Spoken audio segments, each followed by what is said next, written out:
আসসালামু আলাইকুম। এটি সৌদি আরবের একটি পার্ক।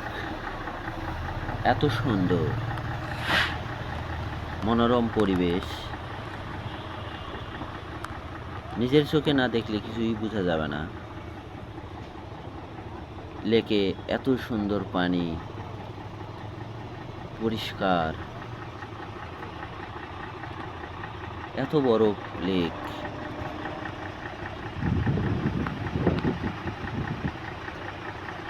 আমার পাশে একটি মেশিন চলতেছে।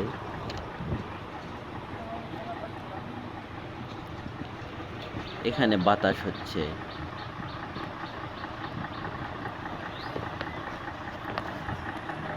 পরিবেশটা খুব শান্তশিষ্ট, খুবই ভালো।